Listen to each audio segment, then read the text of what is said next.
Pemirsa, kita awal informasi pagi hari ini terkait dengan hujan deras yang mengakibatkan banjir bandang di Kabupaten Kerinci, Jambi. Banjir bandang bahkan sempat membuat jalan nasional tidak dapat diakses.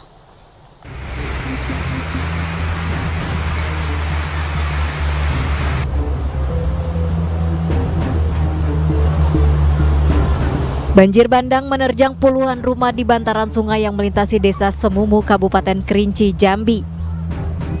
Banjir datang secara tiba-tiba dan sekitar 50 rumah warga terendam banjir bercampur lumpur. Banjir bandang terjadi selama 1 jam dan telah surut, namun rumah warga masih terendam banjir.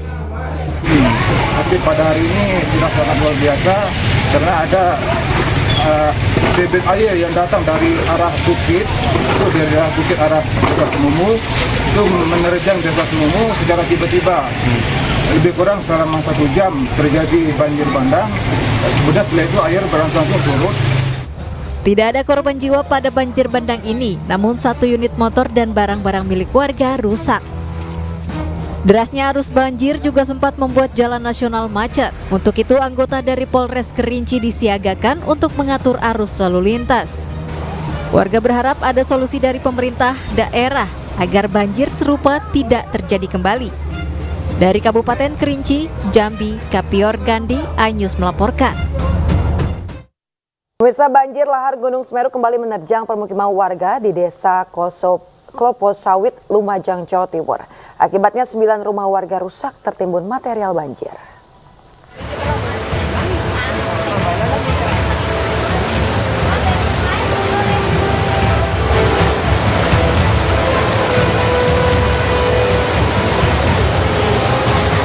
Aliran lahar Gunung Semeru menerjang pemukiman warga di Desa Klopo Sawit, Kecamatan Candipuro, Lumajang, Jawa Timur. Peristiwa ini terjadi lantaran tanggul yang menjadi pelindung pemukiman warga sudah hancur. Akibatnya, 9 rumah warga di Dusun Rojo Balian rusak tertimbun material pasir dan batu. Beruntung pemilik rumah sudah mengungsi saat banjir menerjang tempat tinggal mereka.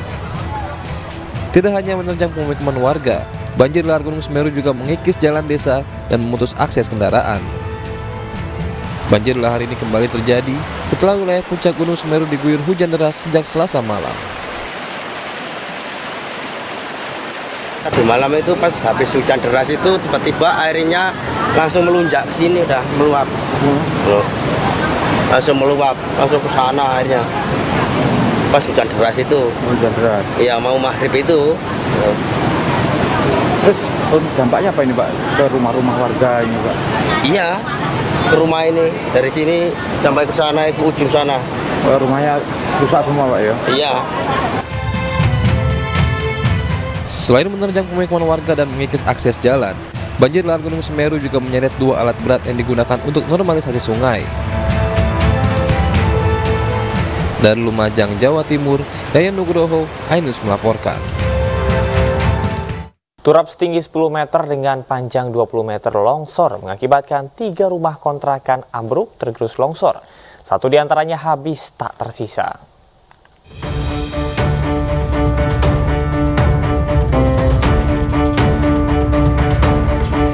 Turap setinggi 10 meter dengan panjang 20 meter longsor di RT 05 RW 22, Kampung Sugutamu, Sukmajaya, Depok, Jawa Barat. Longsor menggerus pondasi bangunan 3 rumah kontrakan hingga mengakibatkan 1 bangunan habis tergerus longsor dan 2 bangunan rumah kontrakan lainnya habis di bagian dapur dan kamar mandi. Diduga longsor terjadi akibat kondisi tanah yang sudah terkikis aliran kali di bawahnya, terlebih curah hujan cukup tinggi membuat volume air kali naik dan deras. Salah satu penghuni kontrakan mengaku longsor terjadi secara tiba-tiba, namun sebelumnya sempat ada getaran pada rumah dan bunyi yang cukup keras. Pemilik kontrakan mengaku sudah memperingatkan seluruh penghuni kontrakan setelah melihat adanya retakan pada dinding rumah kontrakan yang paling depan. Ada bunyi gitu, agak langsung breg, enggak itu lagi. Tapi sempat kedengaran bunyi dulu gitu? Iya. Langsung keluar, Bu? Langsung saya mandi di sini, terus ngambil baju, sampai saya langsung lari. Sebelumnya itu kita sudah bilang sama yang kontrak, kita suruh pindah rumah, tapi belum mau. Hingga kemarin sore itu sekitar jam 3 saya kesini bilangin lagi. Akhirnya yang di pinggir-pinggir itu kabel kita potong. Guna menghindari longsor susulan, pihak kepolisian yang datang ke lokasi langsung memasang garis polisi di sekitar bangunan. Warga berharap adanya bantuan dari dinas terkait untuk mengevakuasi puing-puing bangunan yang menutupi saluran kali kecil agar tidak terjadi banjir. Dari Depok, Jawa Barat, Iyung Rizky, iNews melaporkan. Pemirsa, angin puting beliung di tengah laut di pesisir barat Bangkalan, Jawa Timur terekam video amatir nelayan. Cuaca buruk tersebut sempat membuat para nelayan panik dan memilih kembali ke daratan.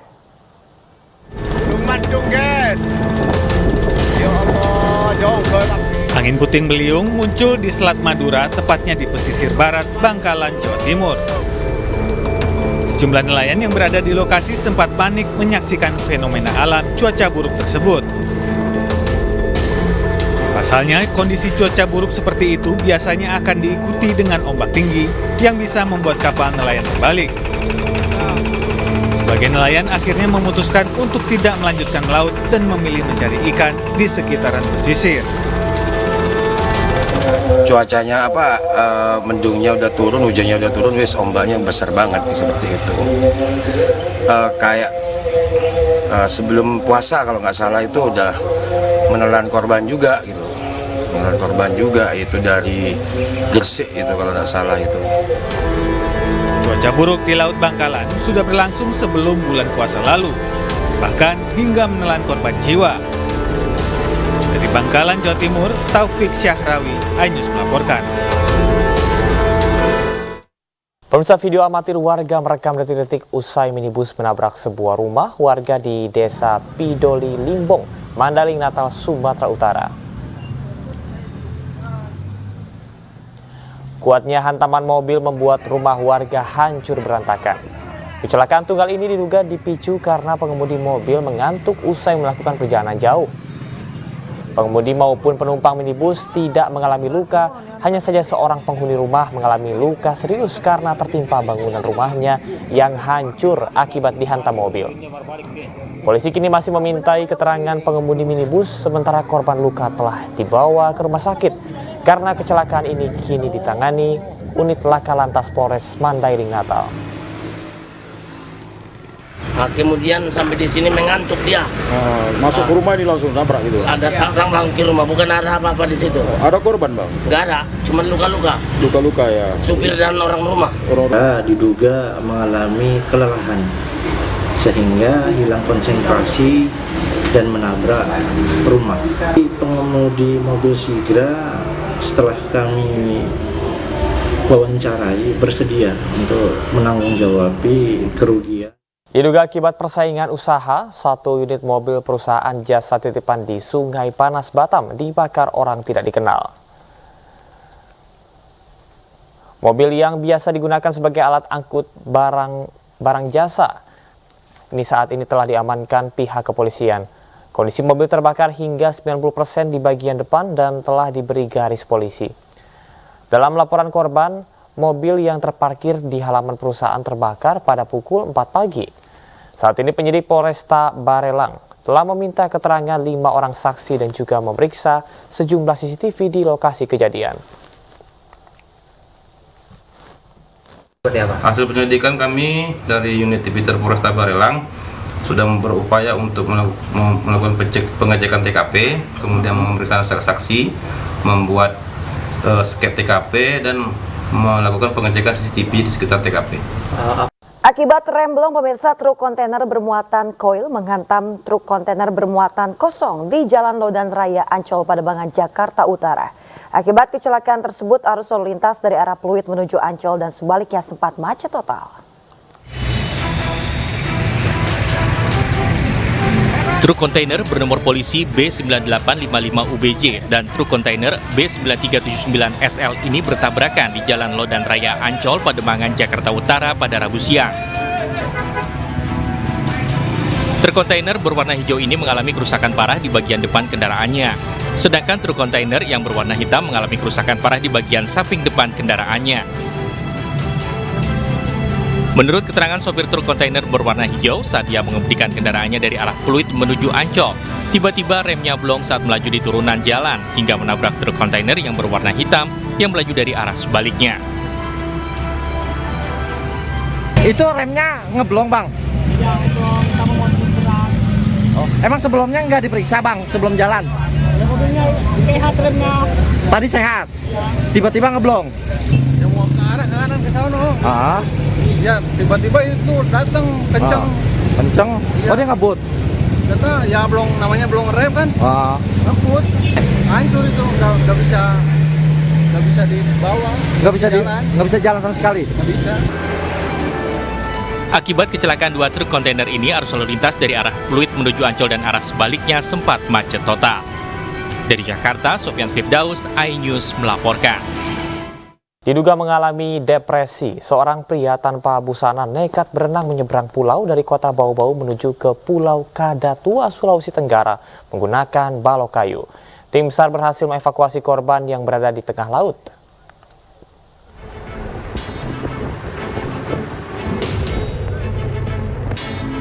Diduga alami depresi, seorang pria tanpa busana nekat berenang menyeberang pulau dari kota Bau-Bau menuju Pulau Kadatua, Sulawesi Tenggara menggunakan balok kayu.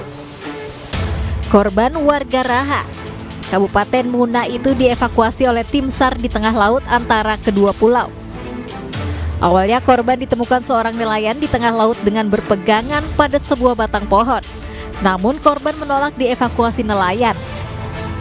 Karena dianggap membahayakan nyawa korban, peristiwa ini langsung dilaporkan ke anggota Babin Kamtibnas, Kelurahan Sula, dan langsung diteruskan ke Pos SAR Bau-Bau. Masyarakat Sula meminta kami untuk melakukan evakuasi, dan atas perintah Kasih Operasi Kendari kami langsung melakukan evakuasi bersama dengan Babinsa dan Babin Kamtibmas Sula menuju LKP.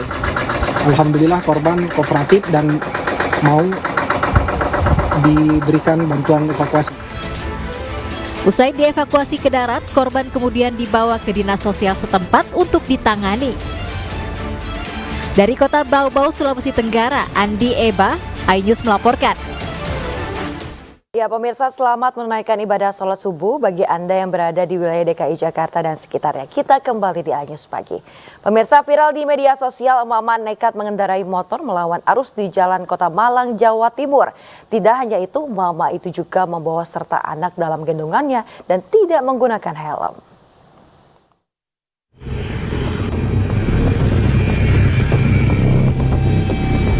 Dalam video yang direkam warganet dan kemudian viral di media sosial ini, terlihat seorang emak-emak mengendarai sepeda motor tanpa mengenakan helm melawan arus lalu lintas di Jalan Ahmad Yani, Kota Malang, Jawa Timur.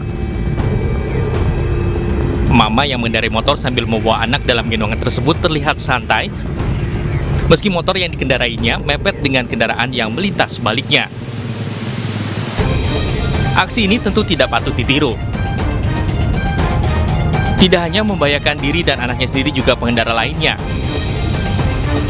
Menanggapi viralnya video, Kasat Lantas Polresta Malang Kota, Kompol Aristianto Budi Sutrisno mengatakan, polisi sudah melakukan penyelidikan terkait identitas pengendara. Dari beberapa media sosial yang menginformasikan bahwa adanya pengendara yang tidak tertib dalam berlalu lintas, tidak menggunakan helm, dan juga melawan arus lalu lintas.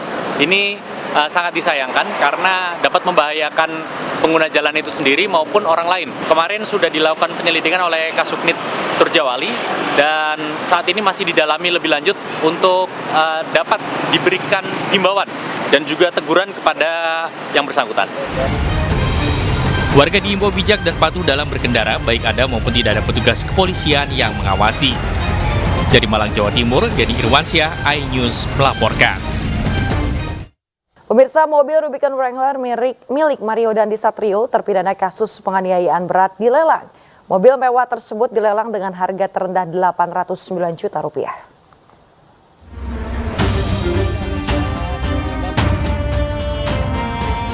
Satu unit mobil Rubicon Wrangler tipe 3,6 AT Jeep LC HD TP dengan nomor polisi B2571 PBP tahun 2013 milik terpidana Mario Dandi dilelang Kejaksaan.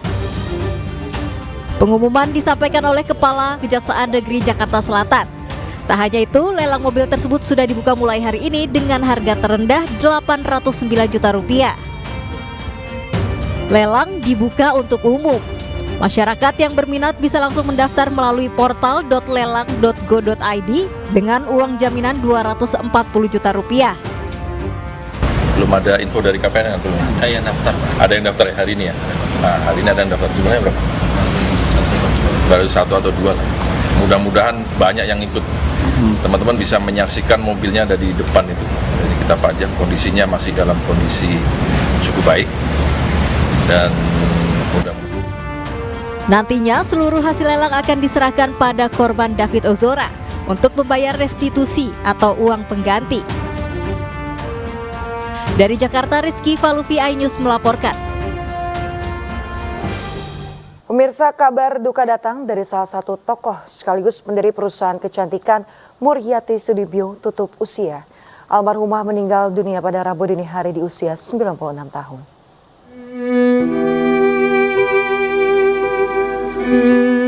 Bangsa Indonesia kehilangan salah satu tokoh, sekaligus pendiri dari perusahaan kecantikan Mustika Ratu, Muryati Sudibyo. Almarhumah wafat di usianya yang ke-96 tahun karena sakit yang dideritanya. Almarhumah meninggalkan 5 anak, 2 laki-laki dan 3 perempuan serta cucu dan cicit. Almarhumah sudah 96 tahun dan memang sekitar 2 tahun terakhir itu sering mengalami infeksi yang sebenarnya kalau orang muda biasa saja demam atau saluran kemih, tetapi bagi orang seusia beliau serius. Jadi ya kalau ditanya penyakitnya apa, ya penyakit serius. Jenazah almarhumah disemayamkan di Rumah Duka Jalan Kimangun Sarkoro, Menteng, Jakarta Pusat. Di mata keluarganya, almarhumah merupakan sosok panutan.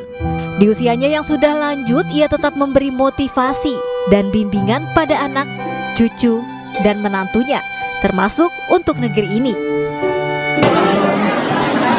Beliau mengajarkan kami anak-anaknya, 5 anak-anak beliau, 2 laki-laki, 3 perempuan, itu tidak dengan nasihat yang bertele-tele, tetapi memberikan contoh. Terus buat saya pelajaran biasa.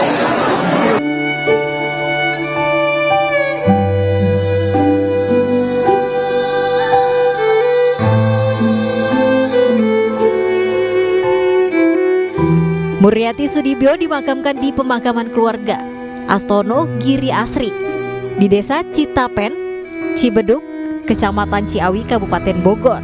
Jenazah Muryati dimakamkan dengan cara militer karena almarhumah juga merupakan tokoh penerima bintang Mahaputra.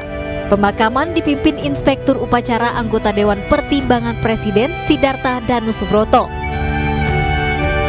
Kebetulan kami mengenal dengan keluarga beliau semua ya. Bapak juga tadi sama-sama saya di Dewan Pertimbangan Presiden ya. Dan saya merasa dapat kehormatan sebagai Inspektur Upacara pada pelepasan jenazah dari Ibu Muryati ya. Selain keluarga, kerabat, dan pejabat, Presiden Joko Widodo juga hadir ke rumah duka.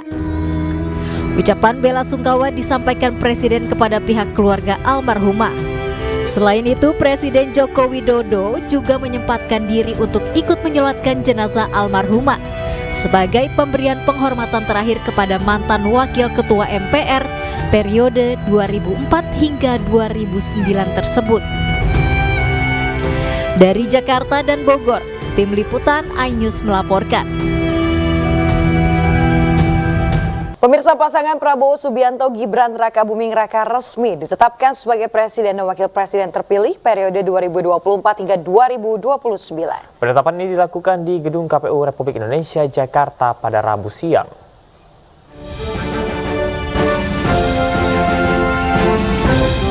Komisi Pemilihan Umum Republik Indonesia telah resmi menetapkan pasangan Prabowo Subianto Gibran Rakabuming Raka sebagai Presiden dan Wakil Presiden terpilih periode 2024-2029. Penetapan berlangsung pada Rabu siang di Aula Gedung KPU RI Jakarta. Prabowo Gibran ditetapkan sebagai pemenang Pilpres 2024 dengan jumlah perolehan suara sebesar 58,59% dari total suara sah nasional dan memenuhi sedikitnya 20% suara dari 38 provinsi di Indonesia. Menetapkan pasangan calon presiden dan wakil presiden nomor urut 2 Haji Prabowo Subianto dan Gibran Rakabuming Raka sebagai pasangan calon presiden dan wakil presiden terpilih periode tahun 2024 sampai dengan 2029 dalam pemilihan umum tahun 2024 dengan perolehan suara sebanyak 214.691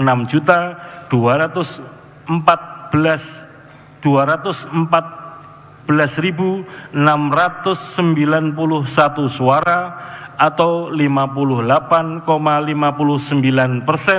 dari total suara sah nasional dan memenuhi sedikitnya 20% suara di setiap provinsi yang tersebar di 38 provinsi dari 38 provinsi di Indonesia. Usai ditetapkan sebagai presiden terpilih, Prabowo mengucapkan terima kasih kepada seluruh rakyat Indonesia. Bersama Gibran, Prabowo berjanji akan melakukan yang terbaik untuk kesejahteraan Indonesia. Tim Liputan iNews melaporkan. Pemirsa, untuk mengetahui informasi terkini terkait dari kediaman Prabowo Subianto di Jalan Kertanegara, Jakarta, kami sudah terhubung dengan rekan Ayu Pratiwi. Ya, Ayu, bagaimanakah situasi terkini di Kertanegara 4? Apakah sudah ada aktivitas khusus yang dilakukan?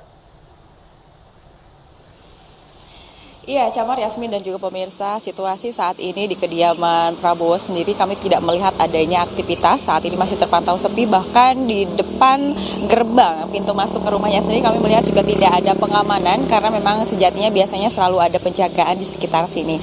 Dan kemarin usai ditetapkan oleh KPU sebagai presiden terpilih dan juga wakil presiden terpilih, Prabowo Gibran datang ke istana sekitar jam 19.30 waktu Indonesia bagian Barat dan kembali dari istana sekitar pukul 21.30 waktu Indonesia bagian Barat.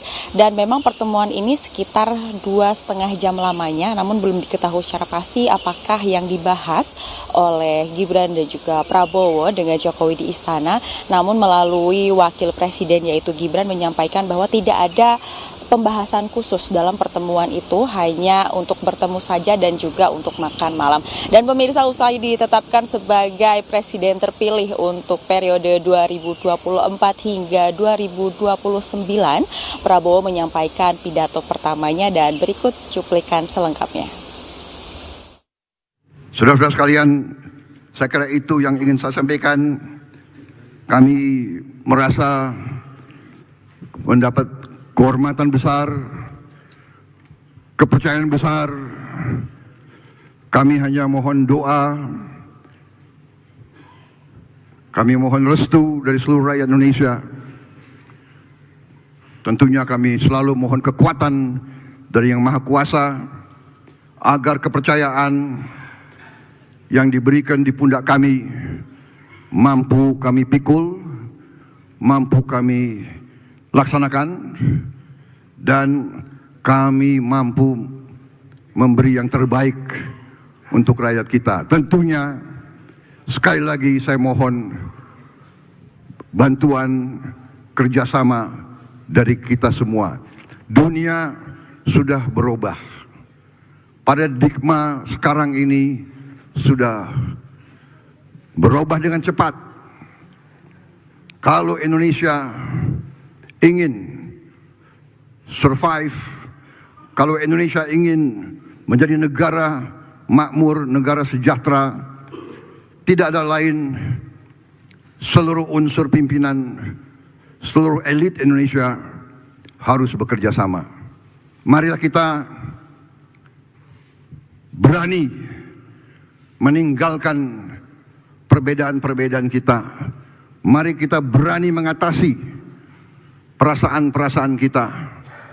Mari kita gali kesadaran dan cinta tanah air. marilah kita berkorban untuk rakyat kita yang masih banyak mengalami kesusahan, yang masih banyak sulit mencari makan untuk hari esoknya.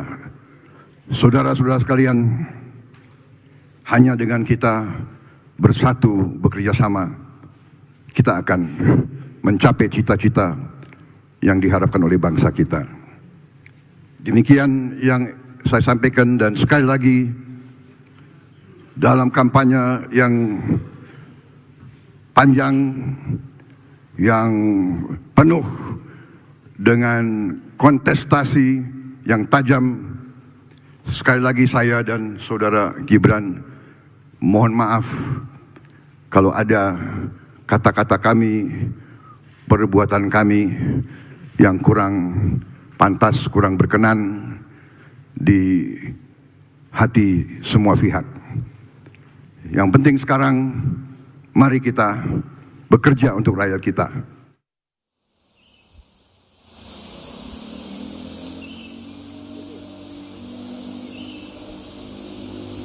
Iya, Yasmin, Camar, dan juga pemirsa, memang selain dari kediaman ini ada yang sangat menarik. Rupanya kita ketahui bersama bahwa pada saat kemarin perselisihan antara 01, 03 dan juga 02 sangatlah menarik untuk diikuti, bahkan juga serangkaian sidang untuk sengketa Pilpres tahun 2024 ini cukup menarik sekali. Dan yang lebih menarik lagi adalah ketika sudah ditetapkan oleh KPU sebagai presiden terpilih, Prabowo hadir ke DPP PKB. Dan kehadirannya ini langsung disambut oleh Caimin, yang seperti kita ketahui bersama bahwa Caimin ini merupakan saingannya pada saat pemilihan presiden beberapa waktu yang lalu, karena kita tahu bahwa Caimin ini menjadi cawapres untuk 01.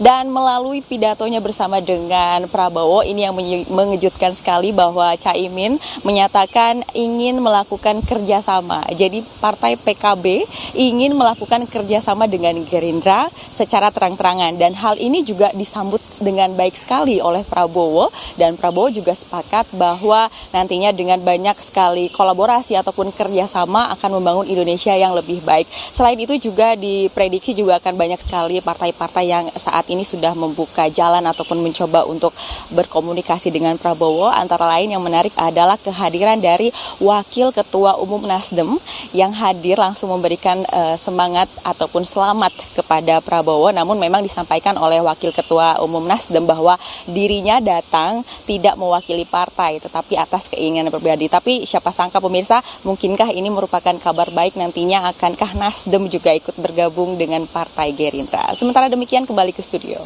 Ya, Ayu, kita ketahui bersama bahwasanya akan ada kemungkinan manuver politik yang dilakukan begitu. Bahkan Prabowo Subianto menyebut bahwa dirinya akan merangkul semuanya. Tidak hanya partai koalisi yang mendukungnya, namun juga untuk koalisi yang ada pada 01 dan juga 03. Apakah ada agenda pertemuan dengan partai lain hari ini, atau kira-kira seperti apa kegiatan dan juga agenda Prabowo hari ini?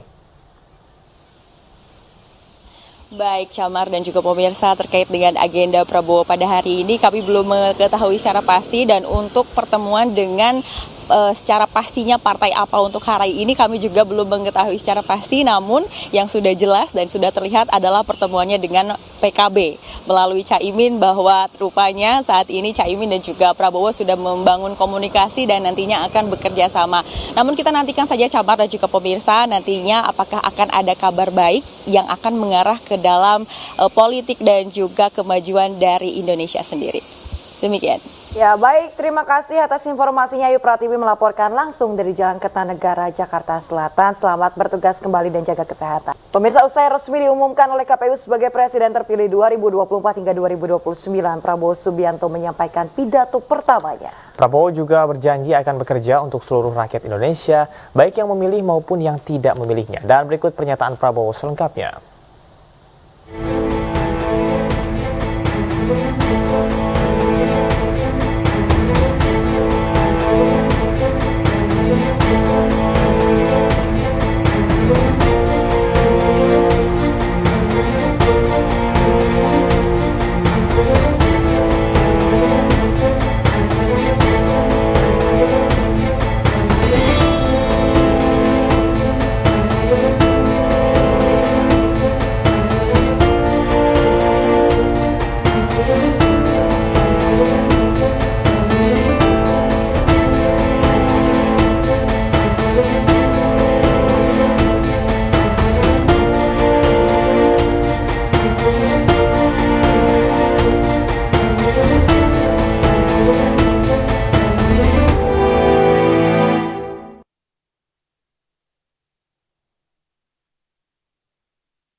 Pemirsa, ada momentum hangat dalam penetapan pasangan Prabowo Subianto dan Gibran Rakabuming Raka menjadi presiden dan wakil presiden terpilih di Pilpres 2024 oleh Komisi Pemilihan Umum.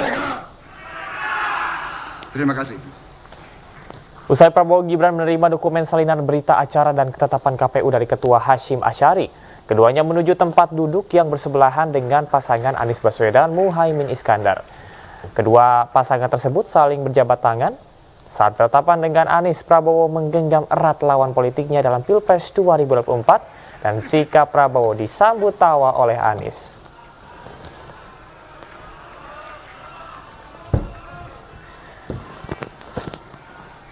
Pemirsa, sebelumnya Anies Baswedan dan Muhaimin Iskandar menghadiri penetapan presiden dan wakil presiden terpilih di kantor KPU.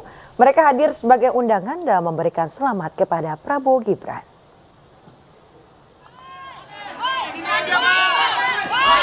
Anies tiba di kantor KPU Jakarta Pusat bersama dengan Muhaimin Iskandar. Kedatangan Anies dan Muhaimin sebagai undangan KPU dalam penetapan Prabowo Gibran sebagai presiden dan wakil presiden terpilih periode 2024 hingga 2029. Anies mengatakan kehadirannya bersama Muhaimin sebagai bentuk penghormatan terhadap proses pemilihan umum yang telah berjalan. Di dalam kantor KPU, pemirsa, Prabowo Subianto dan Gibran juga bersalaman dan memeluk Anies Muhaimin. Pak Anies, apa kabar? Majuan lagi Pak. Calon Presiden nomor urut 3 Ganjar Pranowo tidak menghadiri acara penetapan Prabowo Subianto Gibran Rakabuming Raka sebagai Presiden dan Wakil Presiden terpilih 2024-2029. Ganjar mengaku tidak mendapat undangan dari KPU. Diundang enggak itu? Enggak diundang? Enggak. Oh. Sampai hari ini, sampai dengan tadi malam orang banyak bertanya kepada saya, Pak Ganjar datang enggak? Aku malah orang itu undangan nih. Oh. Terus ini kegiatan hari ini berarti sepedaan Pak sama keluarga? Lari-lari. Ya sepedaan dong. Cukup? Pak, ada ucapan untuk penetapan hari ini kepada Presiden terpilih, Pak? Saya kira Anda harus melihat statement saya di MK. Untuk nasib hak angket, Pak? Hah? Ini kan nasib hak angket gimana? Karena kan itu di parlemen. Oh gitu. Ya. Kemarin kan saya bukan anggota Dewan soalnya. Oh. Jadi nanti biar partai dan parlemen yang membahas. Tugas saya dengan Pak Mahfud sebagai prinsipal harus berhenti pada level putusan MK karena itu final and binding. Cawapres nomor urut 3 Mahfud MD memberikan selamat kepada Presiden dan Wakil Presiden terpilih 2024-2029 Prabowo Subianto dan Gibran Rakabuming Raka. Mahfud juga memberikan klarifikasi atas ketidakhadirannya ke acara penetapan Presiden dan Wapres terpilih di KPU. Ya, ini banyak yang bertanya kok Pak Mahfud tidak hadir di KPU saat rapat penetapan Presiden dan Wakil Presiden terpilih. Ya, saya menyesal juga tidak bisa hadir, tetapi saya tidak tahu kalau ada undangan. Baru setengah jam sebelum acara dimulai itu ada pemberitahuan lewat telepon, ini Bapak ke KPU enggak ada apa, saya bilang. Ya, terus diberitahu acara penetapan. Jadi waktunya tidak ngejar, jadi saya tidak tahu kalau ada undangan. Meski begitu tidak mengurangi rasa hormat saya mengucapkan selamat kepada Pak Prabowo dan Mas Gibran yang telah ditetapkan sebagai Presiden dan Wakil Presiden periode 2024 sampai 2029. Selamat bertugas. Nah, saya sendiri memang tidak tahu agenda-agenda seperti itu karena mungkin sudah LO kami juga kurang begitu aktif, sementara saya sendiri sudah mulai banyak kegiatan sejak vonis MK 2 hari yang lalu. Itu saya sudah banyak membuka komunikasi lagi dengan teman-teman yang selama ini saya tutup agar tidak dilihat sebagai tendensi politik. Saya kan punya banyak teman di berbagai kalangan, tapi selama running untuk Pilpres Cawapres saya menyatakan tidak usah ada kontak-kontak dulu sebelum ada penetapan dari MK. Itu aja dari saya. Terima kasih.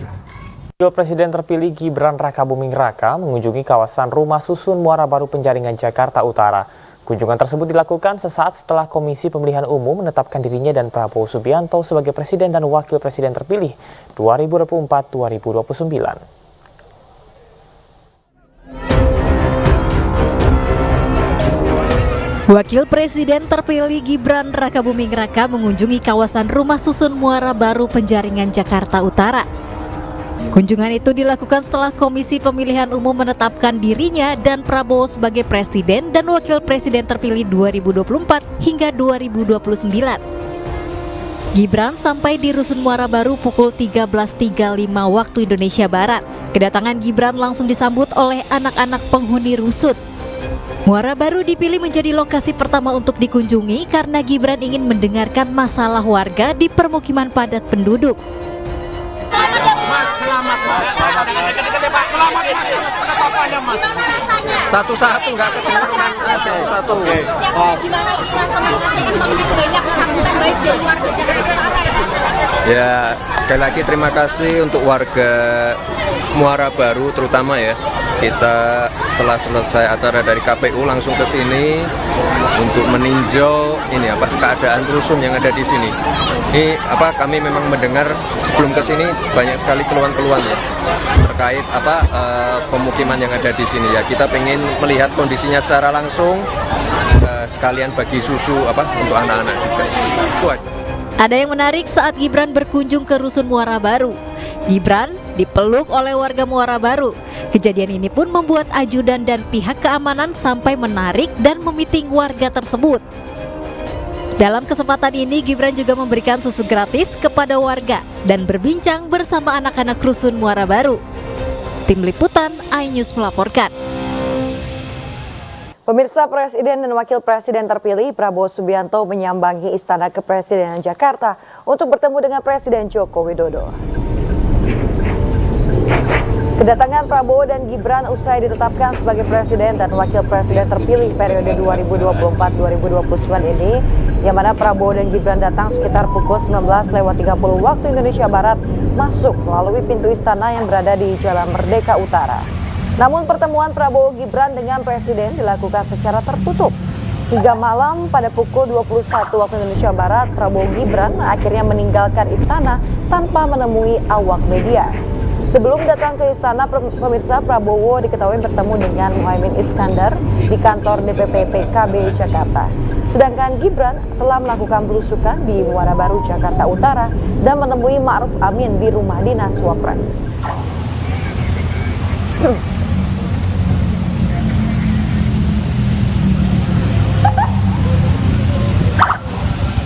Partai Perindo menyampaikan pernyataan resmi menyikapi putusan Mahkamah Konstitusi terkait perkara perselisihan hasil pemilihan umum PHPU Pilpres 2024. Partai Perindo juga mengucapkan selamat kepada pasangan Presiden dan Wakil Presiden terpilih Prabowo Subianto dan Gibran Rakabuming Raka.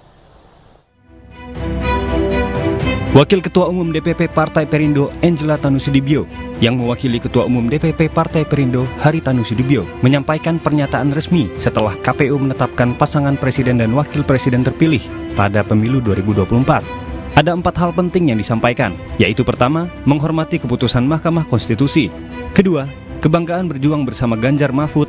Ketiga, Partai Perindo siap menatap masa depan dan terus berjuang untuk kesejahteraan. Serta keempat, mengucapkan selamat kepada pemenang pemilu 2024. Dalam kesempatan ini kami ucapkan selamat dan sukses kepada Pak Prabowo dan Pak Gibran. Semoga selalu amanah dalam memimpin Indonesia. Partai Perindo berkomitmen untuk selalu menjadi bagian dari solusi dalam menghadapi tantangan bangsa ke depan. Salah satunya melalui Pilkada serentak 2024. Tim Liputan iNews melaporkan. Wali Kota Semarang Hefearita Gunaryanti Rahayu menghadiri Halal Bihalal yang digelar oleh Pemberdayaan Kesejahteraan Keluarga atau PKK Kota Semarang. Wali Kota Semarang menyebut perempuan telah menunjukkan diri sebagai garda terdepan dalam pembangunan sebuah daerah.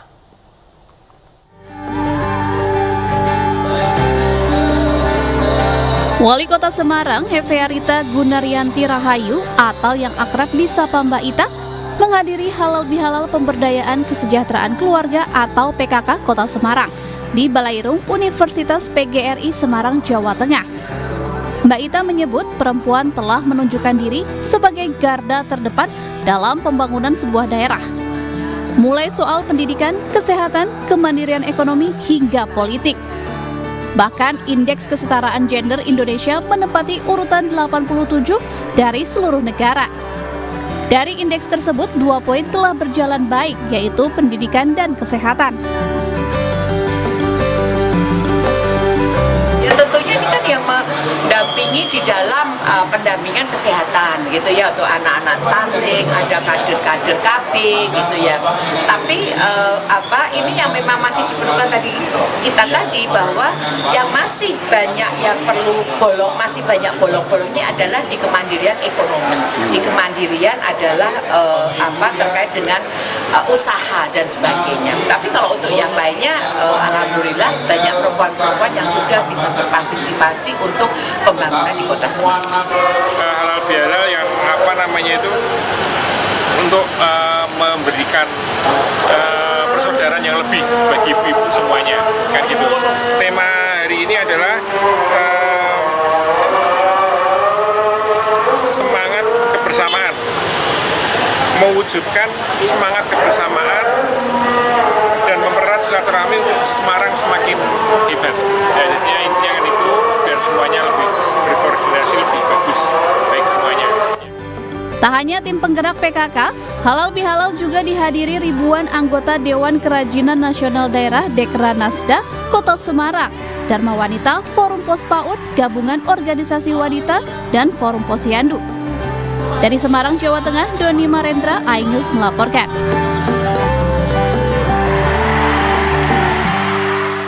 Memasuki bulan Syawal, salah satu perusahaan BUMN melalui program Umroh Akbarnya telah memberangkatkan ratusan peserta umroh dari beberapa wilayah di Indonesia. Selain memberikan kesempatan untuk beribadah, juga memberikan kemudahan tertentu bagi para peserta.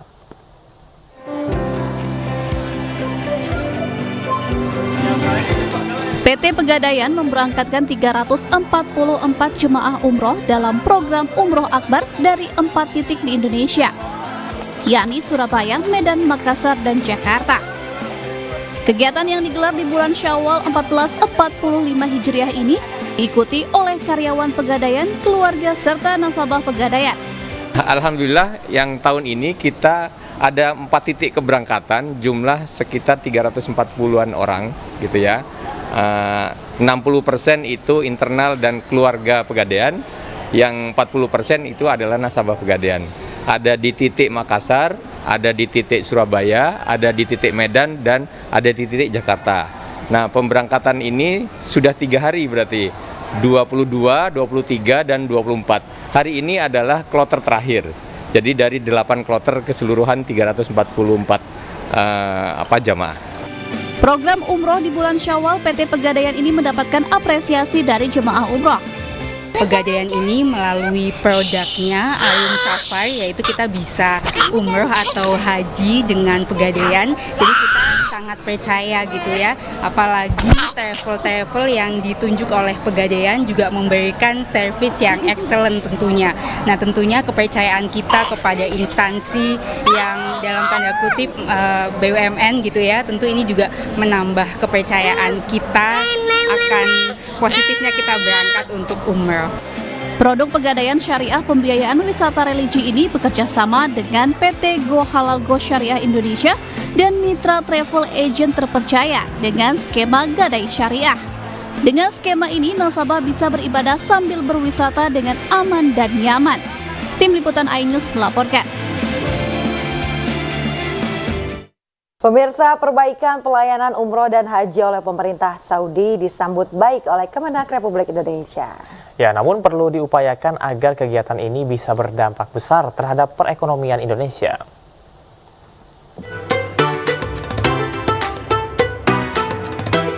Kementerian Agama Republik Indonesia menyambut baik upaya pemerintah Kerajaan Arab Saudi dalam memperbaiki pelayanan ibadah haji dan umroh setiap tahunnya. Pelayanan ini diperlukan mengingat Indonesia dianggap sebagai negara terbesar yang memberangkatkan jemaah haji dan umroh. Hal ini disampaikan Dirjen Penyelenggaraan Haji dan Umroh Kemenak, Hilman Latif, saat menghadiri peresmian King Salman International Convention Center dan pameran haji dan umroh di Madinah Senin lalu. Visi Saudi 2030 itu betul-betul tiap tahunnya kelihatan Pak progresnya. Dari mulai digital, transformasi digitalnya, layanan, kebijakan-kebijakan baru. Nah, kita kan sebagai pemerintah tentu mengharapkan bahwa ekosistem ekonominya juga terjaga di tanah air. Ma'rad atau pameran pada kali ini membuka peluang buat memperkenalkan Indonesia kepada pemain bisnis-bisnis yang lain. Ya, karena kita juga di sini punya beberapa hotel yang memang sudah kita sewa dengan long term. Pelaksanaan ibadah haji dan umroh tak lepas dari regulasi yang diatur oleh kedua negara. Menurut Hilman, setiap perkembangan dan kebijakan yang dikeluarkan oleh pemerintah Arab Saudi harus direspons secara cepat dan tepat oleh Indonesia. Tim Liputan iNews melaporkan. Pemerintah Kota Makassar siap mendukung program Presiden Jokowi menghadirkan stadion bertaraf internasional di Kota Makassar, Sulawesi Selatan. Rencananya stadion tersebut akan dibangun di Kompleks Gor Sudiang, Makassar.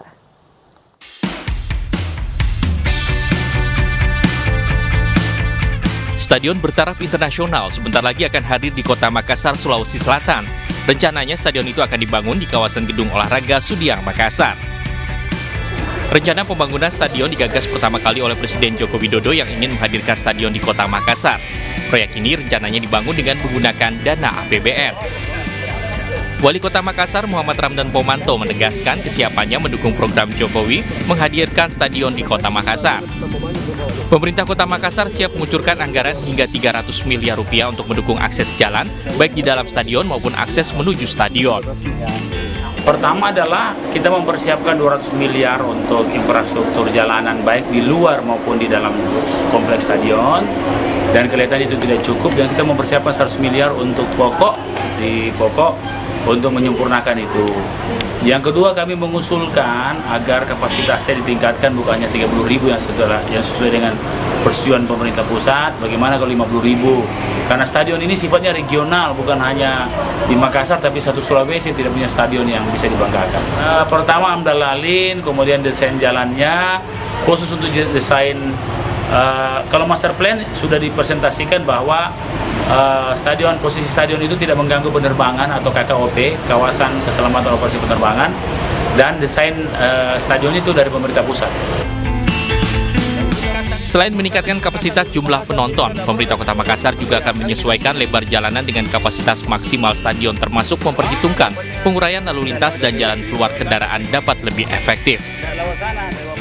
Dari Makassar, Sulawesi Selatan, Leo Muhammad Nur, iNews melaporkan. Indonesia akan menghadapi Korea Selatan pada perempat final AFC U23 Asian Cup 2024. Menjelang laga ini, pelatih Garuda Muda Shin Tae-yong diharapkan dapat menampilkan strategi jitu kala menantang salah satu tim favorit juara. Indonesia akan menghadapi Korea Selatan pada perempat final AFC U23 Asian Cup 2024. Pertemuan akan terasa emosional bagi pelatih tim U23 Indonesia Shin Tae-yong. Pria berusia 53 tahun itu akan bertemu dengan tim nasional negaranya. Dengan pemahaman atas sepak bola Korea Selatan, STY tentu dituntut mampu meracik strategi jitu menghadapi timnas negeri ginseng. 네, 이런 경험이 처음이기 때문에 뭐라고 얘기는 못할 수 있겠지만 솔직한 심정은 상당히 힘듭니다. 힘들고 제가 한국 대표팀을 맡지 않았다면 그런 마음이 덜 들었을 텐데 한국에서 언더20, 언더23 A 대표팀 모든 연령대 대표팀이나 대표팀을 다 하다 보니까 오히려 항상 대회를 나가게 되면 우리 애국가를 크게 불렀고 선수들과 같이 한마음 한뜻으로 모든 경기에 임했고 했기 때문에 우리 대한민국과 경기한다는 게 상당히 힘듭니다. Dari kemarin sebelum lawan Jordan kita sudah fokus, kita harus menang, dan mau lawan siapapun kita nggak peduli, kita akan lawan siapapun itu. Tentunya kita tahu Korea tim yang bagus juga, tapi kita fokus pada tim kita sendiri. Kita akan melakukan meeting untuk kelemahan dia dan kelebihan dia. Yang terpenting kita semua siap untuk pertandingan besok. Terima kasih. Menjelang laga ini, Nathan Joaon yang sempat kembali ke Belanda untuk kembali ke klubnya SC Heerenveen bisa kembali membela timnas. Ini jelas menjadi keuntungan bagi skuad Garuda Muda karena Joaon mampu tampil baik selama turnamen ini. Sementara itu, Marcelino Ferdinand dan Witan Sulaiman diprediksi akan kembali menempati lini depan Indonesia. Sedangkan sejumlah pemain kunci seperti Rizky Ridho hingga Ivar Jenner juga diperkirakan akan menjadi pemain inti pada laga nanti. Tentu laga ini akan menjadi ujian sulit bagi Shin Tae-yong. Pelatih berkebangsaan Korea Selatan itu dituntut untuk menyingkirkan negara kelahirannya jika ingin membawa Indonesia U23 kian dekat dengan tiket lolos Olimpiade Paris 2024. Pemirsa, untuk mengetahui informasi terkini dari Gaza, Palestina, kami sudah terhubung dengan relawan Mercy Fikri Rofiul Haq di Rafah. Ya, baik, selamat pagi waktu Indonesia, Mas Fikri. Apakah Israel ini telah melakukan serangan darat ke Rafah? Ya, baik. Waalaikumsalam warahmatullahi wabarakatuh. Selamat dini hari waktu Gaza. Memang sampai saat ini Israel belum melakukan serangan darat ke kota Rafah yang ada di jalur Gaza bagian selatan. Namun intensitas Israel pada beberapa hari terakhir ini sangat masif, di mana memang Israel melakukan penyerangan-penyerangan baik di sekitar rumah sakit maupun di rumah-rumah sipil. Pada hari ini sudah hari ke-201 genosida Israel terhadap masyarakat sipil yang ada jauh Gaza. Zionis Israel melakukan 6 pembantaian yang dilakukan oleh mereka terhadap masyarakat sipil yang ada di jauh Gaza. Ada sehingga menyebabkan 79 warga meninggal dan juga 86 lainnya mengalami luka-luka dalam 24 jam terakhir. Sehingga total korban sampai saat ini menyentuh angka 34.200 lebih, di mana terdapat 14.700 adalah anak-anak dan juga 9.700 adalah wanita, serta tim medis juga tidak luput menjadi sasaran Israel. Ada 485 tenaga medis yang meninggal dan juga 67 pertahanan sipil serta 140 jurnalis sejak 7 Oktober lalu yang ditarget oleh pihak Israel. Dan mereka sengaja ditarget oleh pihak Zionis Israel. Sedangkan korban luka-luka menyentuh angka 77.000 lebih, di mana sekali lagi 73% mereka adalah korban genosida Israel adalah anak-anak dan juga perempuan. Dan pada hari ini saja, pada malam ini Israel melakukan penyerangan terhadap rumah sakit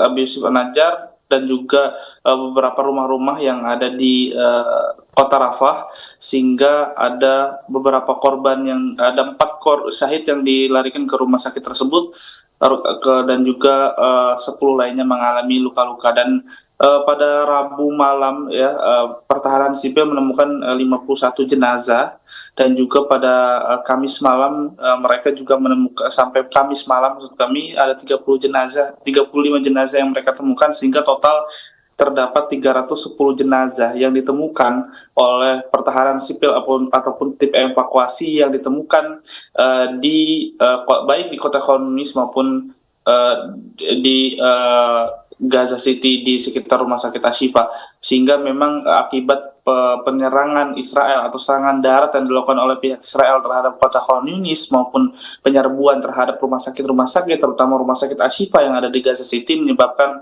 banyaknya korban meninggal, serta masih banyak yang masih terkubur dan masih terus dilakukan evakuasi oleh tim evakuasi atau tim pertahanan sipil yang ada di jauh Gaza. Ya, Mas Fikri, terkait dengan situasi sekarang di Rafah, apakah terkait untuk bantuan makanan ini masih lancar gitu didapat di sana atau ada hambatan-hambatan tertentu? Ya, tentunya mengingat situasi yang semakin tidak kondusif, walaupun kami memang sampai tadi pagi pun masih melihat truk-truk bantuan masuk ke jalur Gaza, namun sekali lagi truk-truk ini juga belum mencukupi untuk mengatasi krisis-krisis yang ada di jalur Gaza, karena kita tahu ada 2,5 juta warga yang masih tersisa, yang tinggal di jalur Gaza. Mereka benar-benar bertumbuh dengan bantuan internasional, sehingga bantuan-bantuan ini juga masih belum cukup merata dibagikan ke masyarakat sipil yang ada di jalur Gaza. Dan juga pendistribusian bantuan-bantuan pun memang tidak mudah, karena memang beberapa kesempatan juga Israel melakukan bom terhadap relawan-relawan yang melakukan atau membagikan bantuan-bantuan, dan juga truk-truk bantuan pun menjadi target, sehingga pendistribusian bantuan pun memang juga mengalami kendala dalam pembagiannya, baik dari jalur Gaza Utara maupun jalur Gaza Selatan. Dan kita tahu bahwa bantuan-bantuan ini juga masih sangat-sangat sulit sekali untuk didistribusikan. Kita tahu di Gaza Utara maupun Gaza City, sehingga memang banyak bantuan-bantuan internasional yang dijatuhkan dari langit untuk masyarakat yang ada di Gaza Utara dan juga Gaza City. Dan juga memang sebenarnya bantuan ini memang sangat efisien sekali melalui jalur darat. Kenapa? Karena memang jika bantuan itu diturunkan melalui jalur darat, sehingga pendistribusian juga bisa merata, dan juga tidak ada korban jiwa akibat gagalnya parasut ataupun banyak sasaran target bantuan udara itu salah target, di mana banyak bantuan itu malah justru mendarat di laut, sehingga banyak juga korban yang meninggal akibat mereka tenggelam untuk mendapatkan bantuan-bantuan tersebut. Baik Mas Fikri, tentunya kita berharap bahwasanya bantuan ini bisa betul-betul mengakomodir seluruh pengungsi yang ada di Gaza Palestina dan juga di Rafah, dan kita berharap bahwa situasi dan kondisi semakin kondusif dan tidak lagi serangan-serangan dilakukan. Terima kasih Mas Fikri melaporkan langsung dari Rafah. Selamat bertugas kembali, salam sehat dan tetap jaga kondisi.